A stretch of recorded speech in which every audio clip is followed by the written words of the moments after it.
Chapter 10. Simon turned off the radio. No distractions now, he thought, no matter how much I liked the music.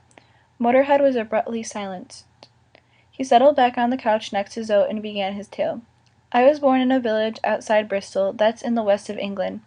My father owned a fair amount of land, upon which he raised sheep, and he sold cloth locally.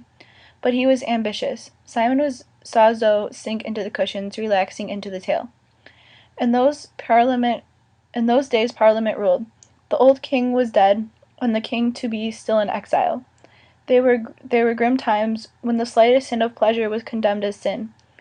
The maypole was cut down, and Christmas was forbidden except as a fast. This made life difficult for my mother, because she had a happy nature, and was fond of dance and song, but was forced to wear dark colors and keep a solemn look on her face in public. Yet in her own home she sang to her children at night, and the neighbors be damned.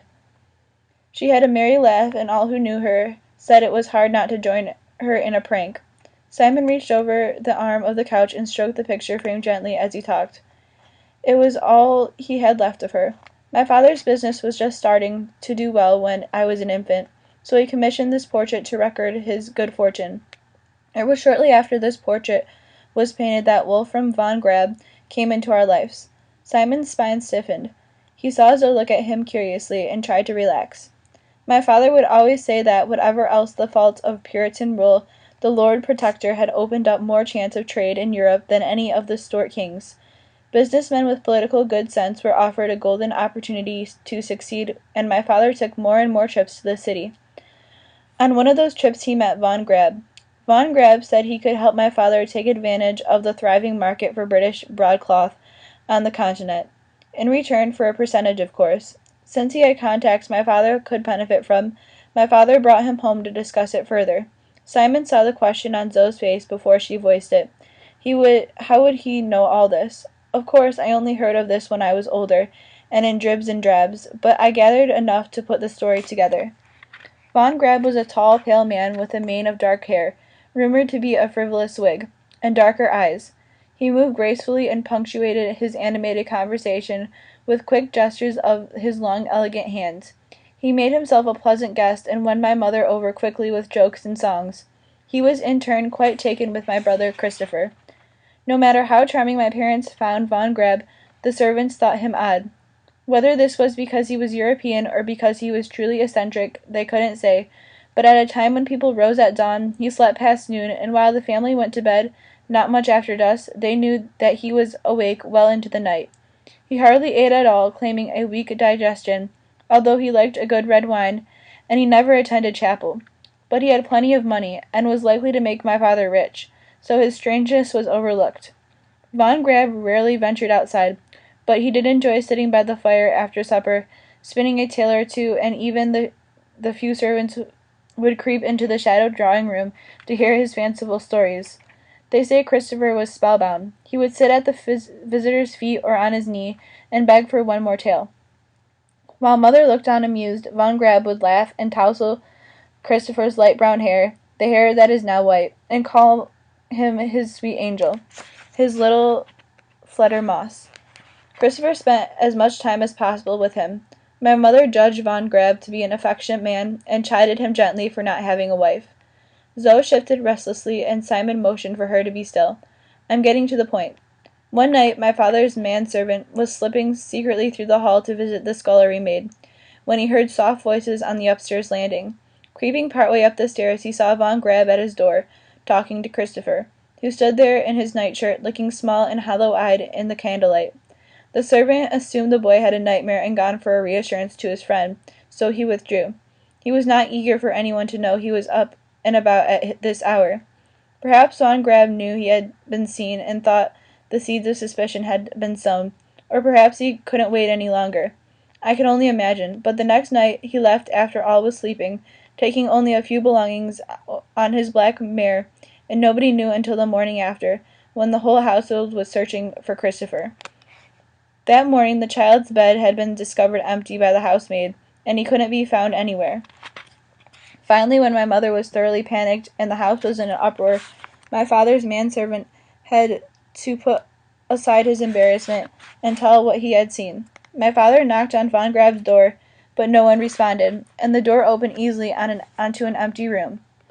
The bed had not been slept in, Wolfram von Grab had gone, and Christopher with him.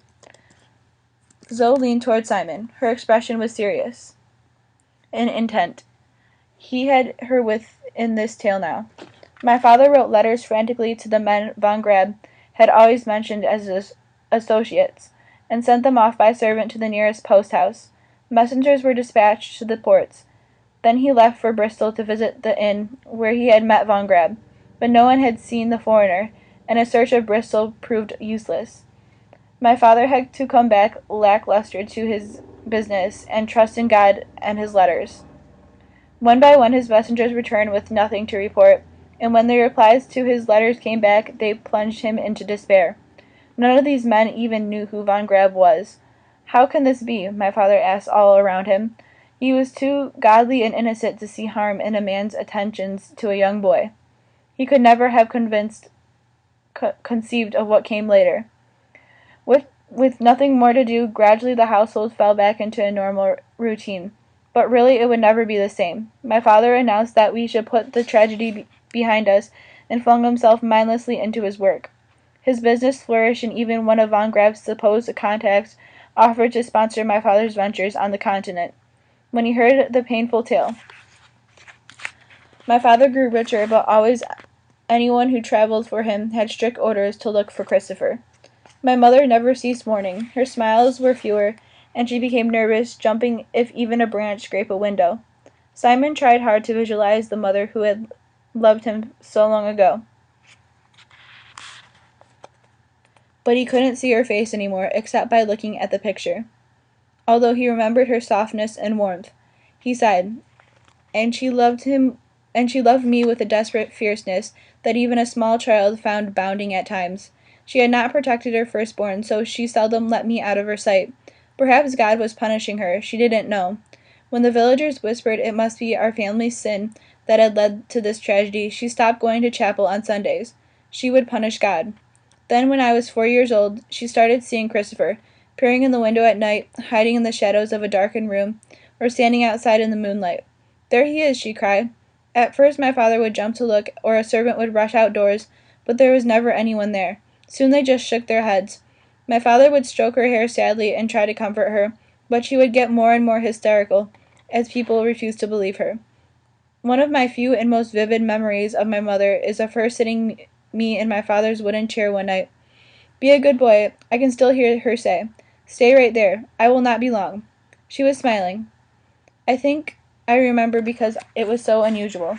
She opened a window and called to someone outside. Then she left the room, left me in the cold night breeze coming through the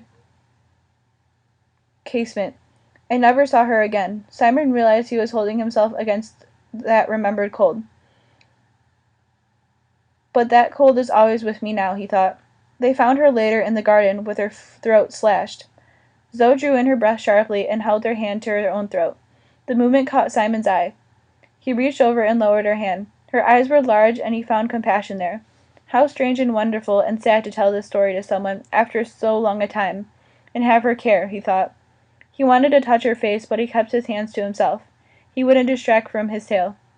I was cuddled and cosseted by all, and didn't understand the tears, but I had enough of my own for many nights after, when my mother never answered my calls. She was a sweet and gentle woman with happy spirit.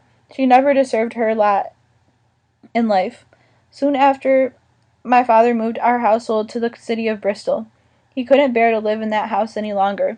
He made a good profit from the land he sold and added several imports to his business. I was under the care of servants mostly.